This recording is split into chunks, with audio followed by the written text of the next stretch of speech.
Welcome to Believe in God from the Guide for the Perplexed by Maimonides, Vegetarian, Part 2 of 2, on Words of Wisdom.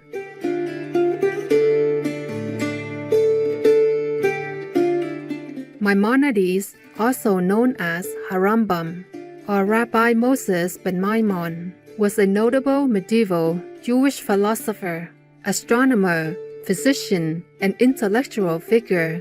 Born into a prominent family in Spain, Maimonides' path eventually led him to Morocco and Palestine until he finally settled in Egypt in Alphastadt near Cairo.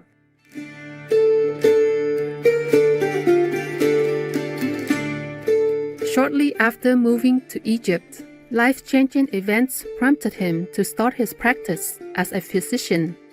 It was not long before Maimonides became renowned in the area and became the personal physician to the Sultan Saladin, a famous Muslim military leader. He also tended to other patients, lectured before fellow physicians, and became a leader of the Jewish community, teaching and helping its members.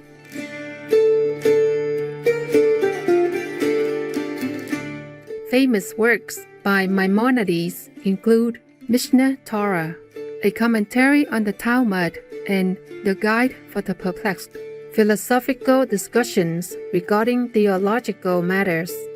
A revered pillar of the Jewish world, Rabbi Moses ben Maimon also had a significant influence on some great medieval writers and thinkers, such as Baruch Spinoza and Gottfried Wilhelm Leibniz, and made an important impact on the medical science archives.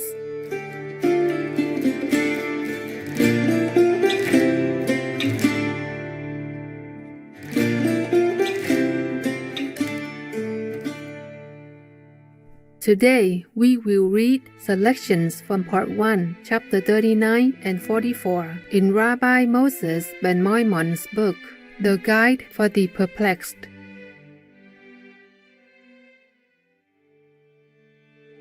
Chapter 39.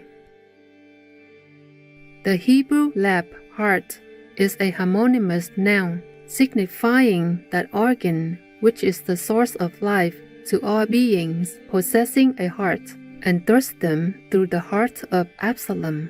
This organ being in the middle of the body, the word has been figuratively applied to express the middle part of a thing, unto the midst of heaven, the midst of fire.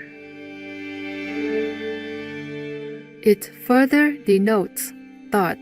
Went not mine heart with thee?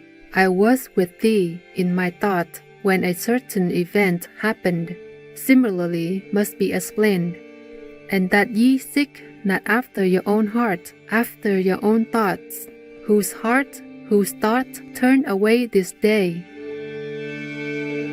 Leb, heart, denotes also will, and I shall give you pastors according to my will. Is thine heart right as my heart is?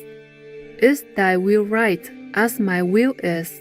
In this sense, the word has been figuratively applied to God, that shall do according to that which is in mine heart and in my soul, according to my will, and mine eyes and mine heart.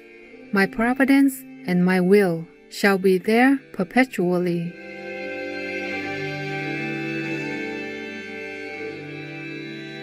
The word is also used in the sense of understanding.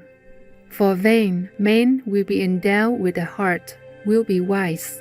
A wise man's heart is at his right hand. His understanding is engaged in perfect thoughts. The highest problems, instances of this kind are numerous. It is in this sense, namely, that of understanding, that the word is used whenever figuratively applied to God, but exceptionally it is also used in the sense of will. It must, in each passage, be explained in accordance with the context. Also, in the following and similar passages, it signifies understanding, consider it in thine heart, and none considered in his heart. Thus also, yet the Lord has not given you a heart to perceive, is identical in its meaning with, unto thee it was shown that thou may know.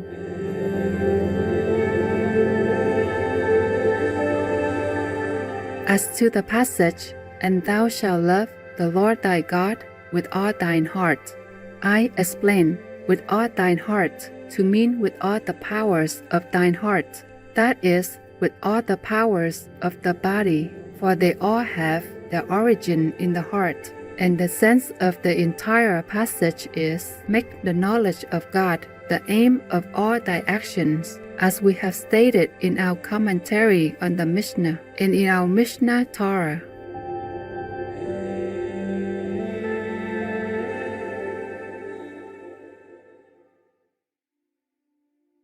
Chapter 44. The Hebrew ayin is a homonym signifying fountain. By a fountain and of water, it next denotes eye, ayin, eye for eye. Another meaning of the word is providence, as it is said concerning Jeremiah, take him and direct thine attention and nekka to him. In this figurative sense, it is to be understood when used in reference to God, and my providence and my pleasure shall be there perpetually. The eyes in the providence of the Lord thy God are always upon it. They are the eyes in of the Lord, which run to and fro through the whole earth. His providence is extended over everything that is on earth. When, however, the word eye is connected with the verb to see, as in open thine eyes and see, his eyes behold, the phrase denotes perception of the mind, not that of the senses. For every sensation is a passive state, as is well known to you, and God is active, never passive, as will be explained by me.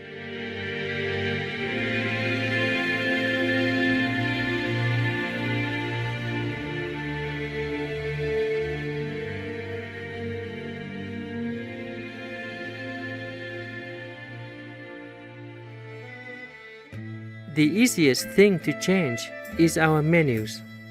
Raising animals for meat, eggs, and dairy causes human-induced greenhouse gas emissions and uses 1/3 of global cropland, an enormous waste of resources.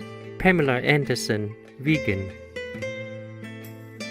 Noble viewers, we are grateful for your company today.